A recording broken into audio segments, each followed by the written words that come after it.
جو میں باتیں کہہ رہا ہوں یہ جہاں تک پہنچے وہاں تک پہنچاؤ، تاکہ پتہ چلے ان کو کہ ہمارے اندر کیا کمی ہے۔ ہر آدمی میں کمی ہوتی ہے مگر آدمی اپنی کمی نہیں دیکھتا۔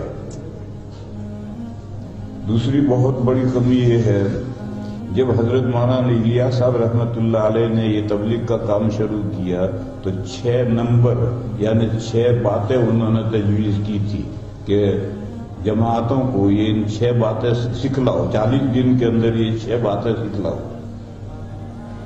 کلمہ طیبہ، پہلے تو لوگوں کو کلمہ ہی نہیں معلوم تھا۔ میری قوم، میرے دادا سے اوپر کوئی کلمہ ہی نہیں جانتا تھا، یہ میواتی کلمہ ہی نہیں جانتے تھے۔ تو سب سے پہلے تو کلمہ پڑھاؤ، کلمہ صحیح کراؤ، پھر اس کے بعد میں اکرام مسلم، مسلمان ہے تو اس کی رسپیکٹ کرو تبھی تو قریب آئے گا، اگر رسپیکٹ نہیں کرو گے دور بھاگے گا۔ تو اس لیے کلمہ سکھلاؤ، پھر اس مسلمان کا رسپیکٹ کرو، اسے قریب لاؤ، پھر قریب لا کر کے اس کو علم کی اہمیت بتاؤ، ذکر کی اہمیت بتاؤ، نماز کی اہمیت بتاؤ، دین کی اہمیت بتاؤ، تبلیغ کی اہمیت بتاؤ۔ یہ 6 نمبر حضرت نے شروع کیے تھے۔ تو اس زمانے میں علماء نے اعتراض کیا کہ بھئی یہ سارا دن کہاں ہے؟ آپ جو جماعتوں کو یہ صرف 6 نمبر بتاتے ہیں، اس کے علاوہ 7واں نمبر نہیں ہے۔ اب تو ایک 7واں نمبر بھی انہوں نے شروع کر دیا ہے، مسلمانوں کی پستی کا علاج۔ ایک 7واں نمبر بھی شروع کیا ہے کہ پوری دنیا میں جو مسلمانوں کا سر نیچا ہے، ذلیل ہے، مسلمان ذلیل ہے، تبلیغ میں لگ جاؤ سب کا سر اونچا ہو جائے۔ یہ بھی ایک نمبر انہوں نے شامل کیا ہے، مسلمانوں کی پستی کا علاج۔ تو اس وقت علماء نے اعتراض کیا تھا کہ بھئی یہ جو 6 نمبر ہیں یہ تو دین کی بنیادی باتیں ہیں، یہ سارا دن کہاں ہے؟ تو حضرت مولانا الیاس صاحب رحمہ اللہ نے یہ جواب دیا تھا، یہ میرے کام کی بسم اللہ ہے۔ یہ حضرت نے جواب دیا تھا اور یہ صحیح جواب تھا۔ جب بھی اگر آپ مدرسہ شروع کریں گے تو سب سے پہلے عربی اول ہی پڑھائیں گے، جبھی تو آگے بڑھائیں گے۔ کوئی پہلے سال میں دوہرا تھوڑی پڑھانے لگے۔ اب میزان نون شریف پڑھا رہا ہے تو کہے کہ بھئی تو دارالعلوم لے کر بیٹھا ہے، میزان نون شریف میں کہاں علم ہے، کہاں دارالعلوم ہے؟ تو وہ کہے گا بھئی میرے کام کا پہلا سال ہے، میرے کام کی بسم اللہ ہے، اس کام کو تو بڑھنے دے، میں دورے تک پہنچوں گا۔ تو حضرت مولانا الیاس صاحب قدس سرہ نے یہ جواب دیا تھا کہ یہ 6 نمبر میرے کام کی بسم اللہ ہے۔ اب آج کی جماعت وہی بسم اللہ پہ اٹکتے رہے گی، اب اس سے وہ آگے بڑھتی نہیں۔ میں مثال دوں آپ کو، فضائل کی جو کتابیں ہیں، فضائل نماز ہو، ذکر ہو، صدقات ہو، کوئی بھی ہو، فضائل زمین ہموار کرتی ہے۔ پھر اس میں جو بیج ڈالا جاتا ہے وہ ہے مسائل۔ اب وہ فضائل ہی نہ تک رہ گئے، ان کے مسائل کا نمبر ہی نہیں آیا۔ اور یہ تو خود موٹی سی بات ہے کہ جو فضائل ہیں یہ زمین ہموار کرتے ہیں۔ اب زمین ہموار کر کے آپ بیج ڈالیں گے تو ہی تو بیج اگے گا۔ فضائل نماز تو آپ نے سنا دیے اور خوب سال بھر فضائل نماز آپ سنا رہے، مگر نماز کے مسائل بھی تو سکھا۔ اللہ کے بندے نماز پڑھنا کے مسائل کیا ہے سیکھا، مسائل تو جانتا نہیں، اور بغیر مسائل جانے نماز پڑھ رہا ہے۔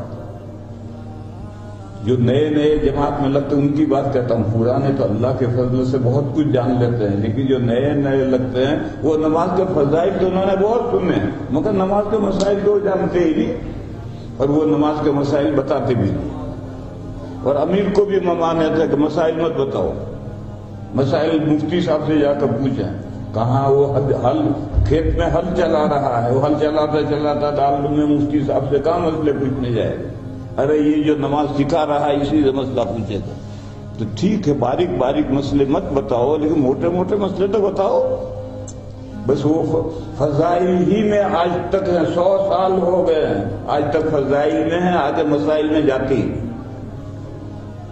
اور مسلمانوں میں ہی ہیں اور غیر مسلموں میں جاتی۔ نتیجہ کیا ہے کہ اب ان کی مسجدوں کی جو تعلیم ہے اس میں کوئی بیٹھتا بھی نہیں،